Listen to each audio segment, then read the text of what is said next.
Okay, I'm here with Stephen White here, and we're going to do another Beyond the Ropes podcast to talk about the rivalry between Shawn Michaels and Bret Hart. How are you getting on, Stephen?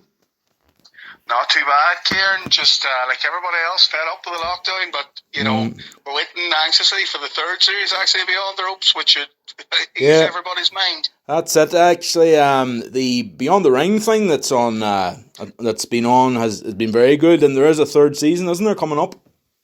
Third season coming up now. No date announced, but there seems to be a few. Brian Pillman. There is. Oh God, I can't actually. I think he's called Grizzly Smith. He's Jake the Snake's father. Oh geez, But it seems like it's going to be a good series, and it's expanded to 15 episodes, from what I know. Oh, very good, very good. They'll never go wrong with trying to get content for that, because the world of wrestling is just mad. Like, the stories you hear about the different people. Insane, absolutely. Like, it's hard to believe. As I've said to you before, I've read a number of autobiographies, and let's say you couldn't write fiction that good.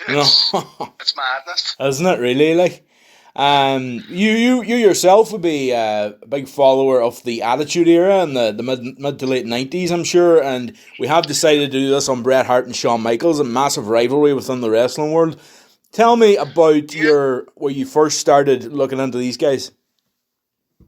Well, it just kind of come up. I remember, I actually think of the last one I said, I always remember at your birthday parties, we were all kind of huddled around. The one I particularly remember is when The Undertaker was put into the casket. That's right, yeah. It was Yokozuna. You might be able to tell me better. I remember us all huddled around. Right. Royal Rumble 94, wasn't it? As I say, you know better than me, but it could very well time out well there. But no, the whole thing was, like, I think all of us were into it. The year above me, the likes of Benny Doherty, me, Stephen McDermott, then, like, you, my brother, like, we were all mad into it. But yeah, like, I probably got the tail end of what they say, the cartoon era into the new generation, which obviously we're talking about today, which is Bret Hart and Shawn Michaels. Yeah. I always remember Shawn Michaels, or not so much Shawn Michaels, Bret Hart, whenever he used to give the sunglasses to the kids, wear the leather jackets, he just seemed pretty cool. Like, it was really cool. Like, the pink and black attack, isn't that what they called it? Yeah, it was class. It actually was class, like, Yeah. Tell me that the Rockers and the Hart Foundation, which was your favourite? Oh, Hart Foundation, 100%. Yeah. Like, and it's awful to say, like, especially looking back, but it's definitely Marty Jannetty I didn't like. Like, I loved Jim Anvil Hart, Bret Hart, obviously. I loved Shawn Michaels. Like, especially when Shawn Michaels, which I'm jumping the gun here, super kicked Marty Jannetty through that window. I was not sad about it. That was a great moment, though, because that was one of the most underrated rivalries of all, I think. On top of that, the thing is, I think Marty Jannetty really suffered because there was a whole lot of things he could have done. He was very suited as a tag team wrestler. He was never going to be above, say, intercontinental level. But, he was good. He was good at what he did. Shawn Michaels is now regarded as possibly the greatest wrestler ever. Yeah. So he needed to do that. I just think that ruthless streak, it showed his attitude, it showed everything. I think his personality just came out, and that, that's the moment the star was born, really, I suppose, if you look at it. I think he really suits the heel character. Him as a heel is ideal, I think, compared to his face. He's one of those kind of conflicted heels. The Triple H became, and again, I'm a massive Triple H fan. That's right. Going forward, which I've said loads of times. But he was a heel, but he was a cool heel. You got to remember, Steve Austin up to Becky Lynch. Becky Lynch was a heel character that people just fell in love with. That's right. Yeah. You can be a heel, but you can be a conflicted heel. It's night and, it's very... Shades of grey a lot, isn't it? Yeah, shades of grey. And Roman Reigns, people hated as a face, and now he's a heel people love. Bray Wyatt, you don't know if he's a heel or a face. Like, the business has changed, as they would say. Big time. And it's, I think it's changing for the worse, to be honest. I'm not too fussed on the current product, No, well, as I said before, I really don't like the WWE at the minute. I love AEW. AEW might be a bit like, I don't know, did you actually see the Chris Jericho MJF sing along? No. I did, actually. It was pretty cringy, but it was good entertainment, you know what I mean? it's cringy, but it's the most innovative thing I've seen in wrestling in years. Like, it's the kind of thing that would bring. No, I don't really watch it that much anymore. I saw that on YouTube, but it's the kind of thing that would bring me back. Like, I think AEW really gives you hope. A massive part of it actually is. I like to see Jake and Arn Anderson and them back. Well, it's great, and on top of that, Matt Hardy is one of the most creative people you've ever seen. His character kind of fell flat when he went back, but he's doing a character he pitched to WWE loads of times, and you can actually see it on YouTube called Money Matt Hardy. Okay. He's now doing that now. I just think it gives people a place to be far more creative. I just think if it's going to go forward, I think AEW is the thing you want to look at, and not WWE. He's hosting, or he's the manager and partner of Private Party these days in Impact, doesn't he? Or are they in AEW but went into Impact last week? No, they were in AEW, and we talked about this before as well. There's actually a crossover, which is really innovative as well. That's right, yeah. You were chatting to me off call about that one now, or off. Which again, it's really refreshing because, as you remember, we are talking about the Attitude Era. Like, there was crossovers with ECW and everything else coming in. Like the ECW before the invasion, there was an ECW invasion. That's right. The whole Shane Douglas thing. Taz came to WWE as the ECW champion and then dropped it a week later. So it's nice to see people trying to get it back to where it was, in my opinion, Yeah, and a lot of that happened with Japan and the American companies as well. A lot of them went to Japan and crossed over a lot as well over in the early 90s, Yeah, well, again, it's kind of like New Japan, and is it, this may be a bit ignorant of me, but New Japan, I think Ring of Honor quite often share champions and share pay-per-views. Now, you might be able to... Oh, you would know more about that than me, because I wouldn't be well up on that on Ring of Honor and stuff, but I know that the Young Bucks came from Ring of Honor, didn't they?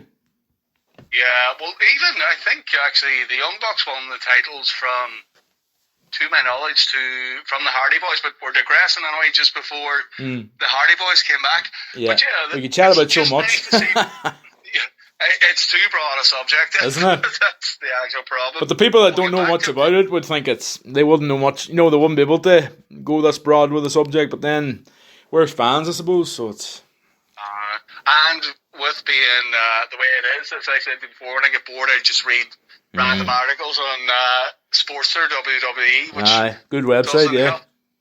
But who was your favourite, Kieran, out of interest between Shawn Michaels and Bret Hart? Well, I liked the Hitman, in the mid-90s, but I did... Shawn Michaels grew on me as time went on. When he became a good guy, he became likeable, That's a great, amazing thing WWE can do, is actually make people likeable all of a sudden, Yeah.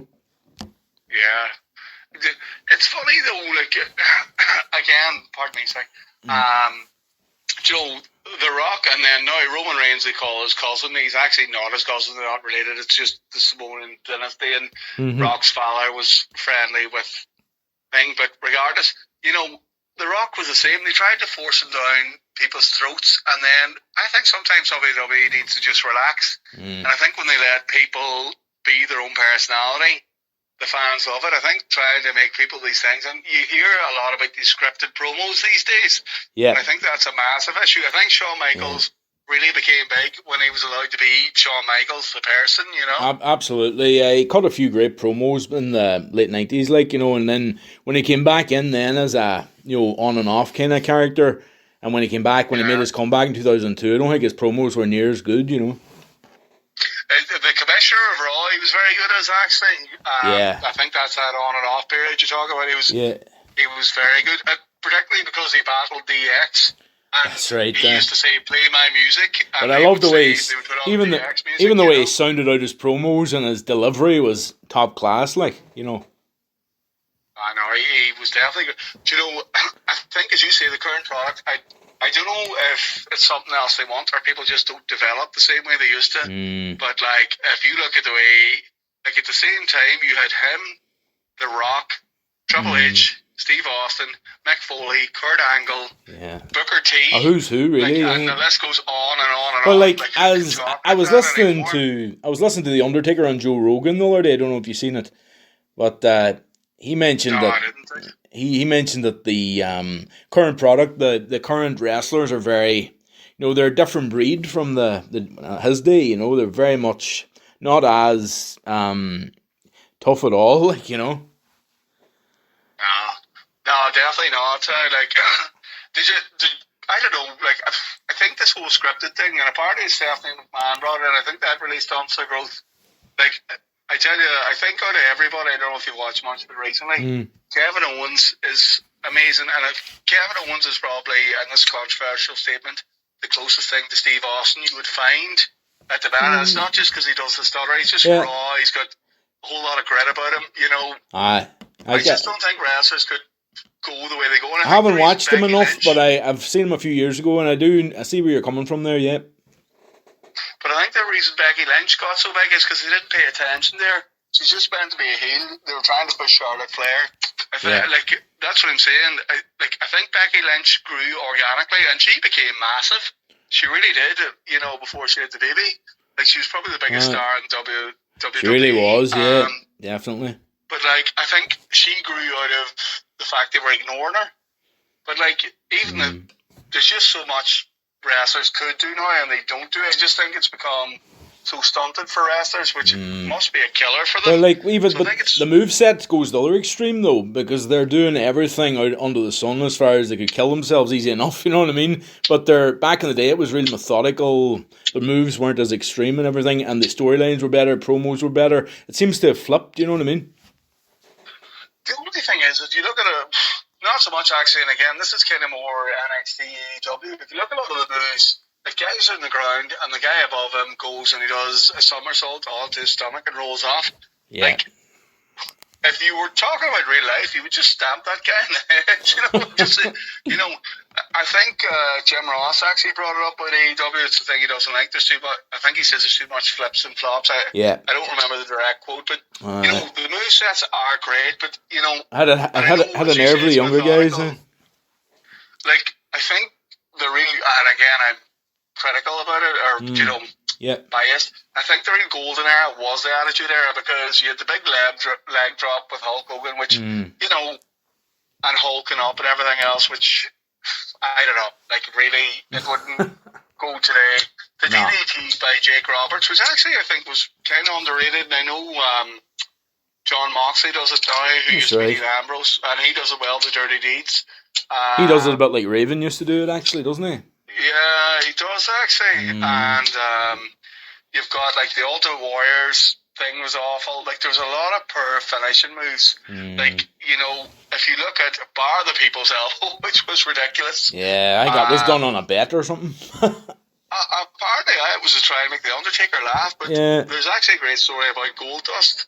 Right. The Undertaker whenever he do you know when he's doing the real androgynous stage? That's right, yeah. He felt him up the line there, and he said as soon as the bell was over, he sprinted and got into his car, and apparently the Undertaker ripped doors off lockers looking for him, you know. But no, I've heard wouldn't the go down People's well with Elbow him. was about, apparently between Triple H, The Rock, there was like 10 of them, was like, whoever could make him laugh the most, I don't know if it was a case of beer, or it was like, apparently the whole thing was done about the most ridiculous move you could do. But as I said, you know, if you look at the finishing moves, the F5, the angle slam, the ankle lock, like stunner, rock bottom, pedigree, they're all so much better moves outside of, and this is complete bias, but I loved the flying elbow from Randy Savage. Oh, that was excellent, great move. And you know, that was so innovative. Like, and Michaels took that as his second move then after that, you know. Yeah. Well, Randy said, like, that was the whole thing with Randy Savage leaving WWE. He wanted, like, when they put him on the commentating, he's like, look, again, he saw it in Shawn Michaels, who we're talking about, and he said, this guy's going to be a star. I can really get him to that level. Let me work a program with him, you know. And when they wouldn't, that's when he went to WCW. I remember that, alright, yeah. Looking at the Hart Michaels feud, have you watched a few of their early matches, the Survivor Series 92, for example? I don't think I've seen. I've watched a few YouTube clips, but I don't think I've seen as much as you, Kieran. To be fair, I've seen more of the tag team wrestling. Like, I assume 1992 was when they were in the Intercontinental battles. That's right. They were in the 92 Survivor Series for the Intercontinental, and then actually that was for Bret Hart's world title when he had won it off Flair. They had a few battles for the Intercontinental in the summer '92, and they had their first ladder match at that time. And And it's funny, actually, as I said the last time, I've read both autobiographies, but Bret Hart, who has a chip in his shoulder about a lot of things, had a chip in his shoulder about the first ladder match being Razor Ramon against Shawn Michaels, because apparently his wasn't televised. No, but apparently the first ever ladder match was a concept between him and Dynamite Kid and Stampede Wrestling, which is, and I only know this from reading the book, so it's not like I know a lot about Stampede Wrestling. But apparently that was the first ever ladder match, and he said to Vince McMahon, "Look, this is amazing. This is what you should do." And as I said, he's pissed off about a lot of things, but he's extremely pissed off about that. Yeah. About the Razor Ramon and Bret Hart Shawn Michaels, when Bret Hart thought it was his own concept. Yeah. It's mad, isn't it? What you hear about these different things later in life, like. It's all politics, like, you know, and that's what they're saying. They don't like Triple H or Shawn Michaels because that's what they call it, like politicking. They politic, you know, like, and Triple H married the boss's daughter, and I love him, but look how well he's done, you know. Like, well, he was definitely strategic massive, in that, as far as that goes, whether it be love or not, like, it's definitely strategy. I know, he's done alright there, like, you know, and it's funny, if you look at, I don't know if you've ever watched his documentary, Thy Kingdom Come. Haven't watched that one, no. It's quite good, but like he's like, I was bouncing ideas off Vince beforehand, like, without being out a load of shite. You know, well, he knew what he was doing and he went for it. Exactly, but we will do an episode on Triple H. I think the next one might be on Triple H, but we need to get on with this one now. And HBK, Bret Hart, what is your favourite moments with them two? Triple H and HBK, or HBK and Bret Hart? HBK and Bret Hart, but of course we've seen the Hart Foundation VDX was a big fixture later on as well, wasn't it? It's hard to say, you know, like, controversially in Raleigh-Borney, I loved the time, like, obviously, to be honest, I think the Montreal screw job is the best thing you've ever seen in wrestling. I know people say it's work, it's not a work. A lot of mixed reactions there.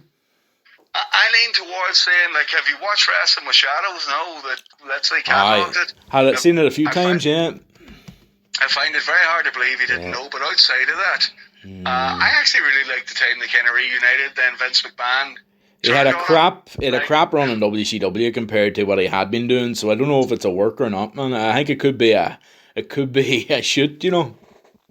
He had an awful run in WCW, but I think it goes to show you Eric Bischoff was in the right time at the right place. Yeah. Like, as he said, he was, again, let's read this book, but it's like, he was the hottest free agent in town. Like, there was so much he could do, but there was a thing from JR today or yesterday rather, about Mean Gene and Bobby the Brain joining WCW, and he's like Vince never put out, they weren't getting new contracts, blah, blah, blah. He's like, let's say, just let it sit there and make WCW think they were doing them a favour and they get better contracts out of it. So I don't know, my opinion is that it was a work, like, I really do. I don't see, even watching the documentary, I don't see how he doesn't know. You know, but well, I would be open minded to the fact that it could be a work. You know, it's very interesting. Put it that way.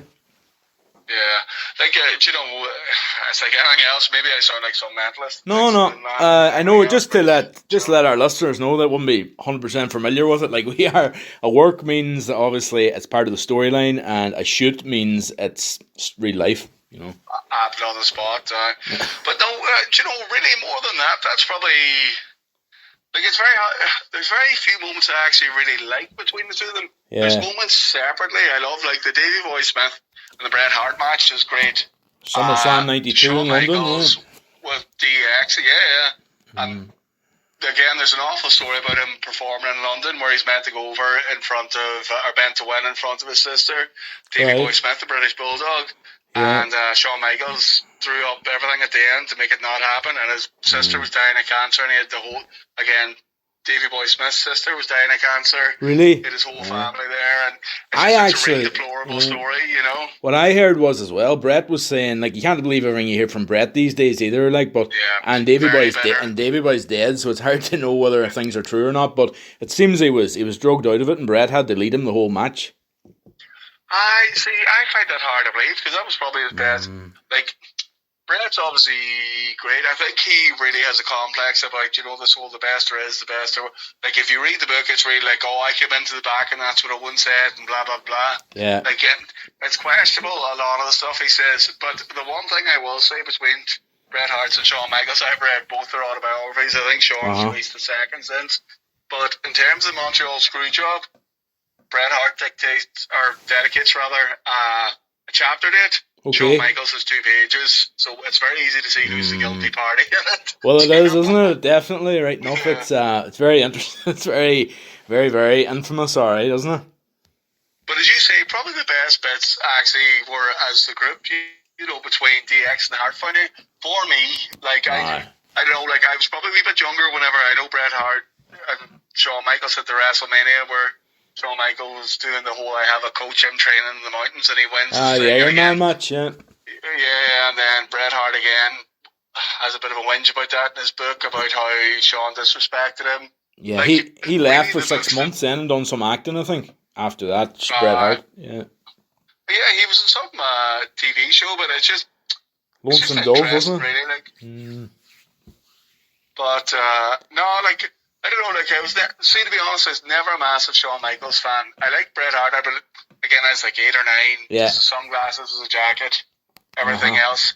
The coolest thing was DX against the Hart Foundation, because the Hart Foundation were really cool at the time, as well as DX, obviously. It was really, it was just a good rivalry. There were 2 great factions. I've always loved factions. Yeah. Loved DX, loved the Evolution. Same as that, Even though I'm a big fan of AEW, I'm big fan of the Inner Circle. I'm a big fan of I like AEW. AEW is yeah. Like I said earlier, I don't like current product, but anytime I watch AEW, or I usually just catch up with it online. I enjoy it, See, I'm the same as you. I read the results or I watch a few clips. Chris Jericho to me, and again, that's fucking massively off topic. Chris Jericho, I think, just leads that brand. So thing about this topic, Stephen, I think you would agree. We don't have to really stick on a topic. The chat can flow just with it, Not even you don't have to. We can't. It's very broad. It's comparing old and new, but I think I think AEW, and I'm the same as you, I don't dedicate time to it.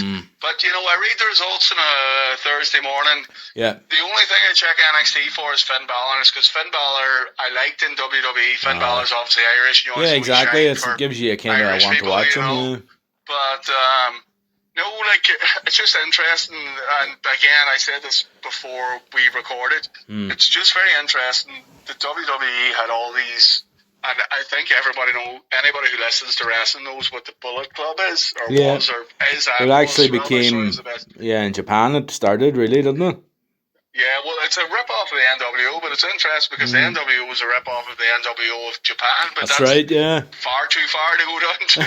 The whole storyline was just Eric Bischoff saw it and copied it, and that's how he did well. He copied one storyline, that's why he probably didn't do well after, which we were talking about earlier. But get more attention when it's Americanized, though, as always.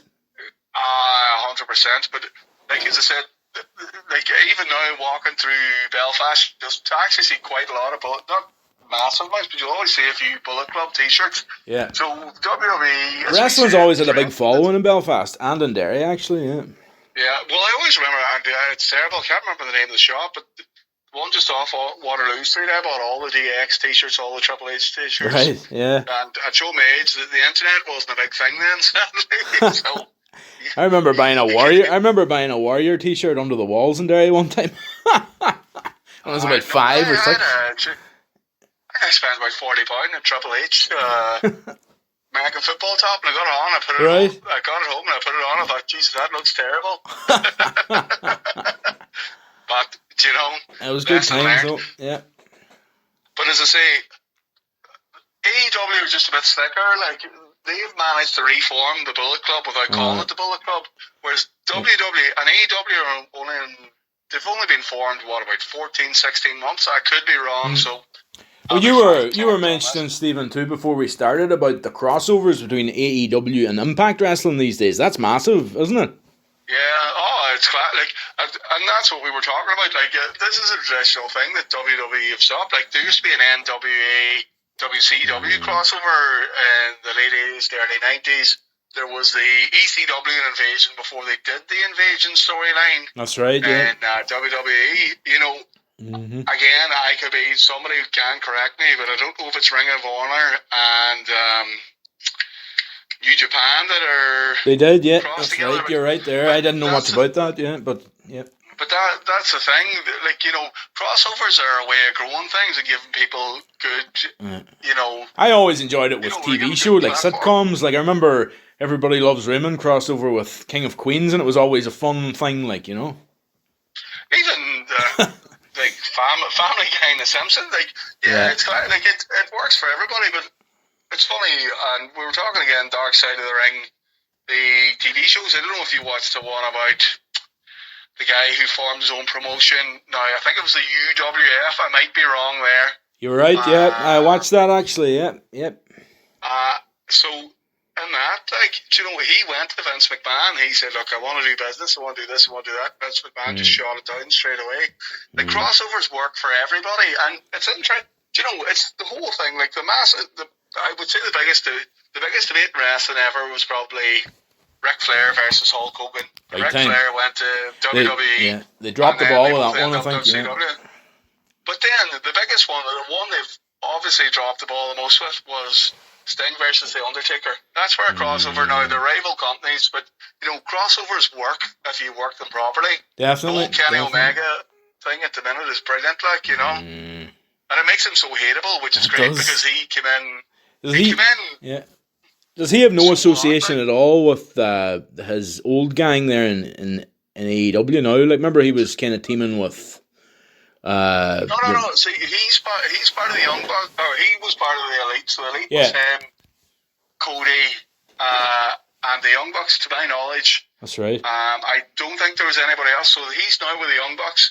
They're also with the Good Brothers, who are all part of that Bullet Club. Right. So that's the thing, it's just. Because I remember watching Double or Nothing, where they were all in the American Football Stadium thing. Yeah. And they were all in the one team with Matt Hardy as well, and with his broken gimmick, Yeah, but I was actually I saw the Pool of Incarnation. Like, they're just more creative. It's just like to me, it's a better product. It's probably the production value mightn't be the same, but creatively, it's just so much better. It might be reined in at a point, but at the minute, it's just really fun. It's the kind of thing we get you back watching it. Definitely, I really enjoy that aspect of the crossovers and that. But is there anything else you might like to cover about HBK and Bret Hart? Because we're coming up on the half hour here, and I think we're gonna make that an episode. No.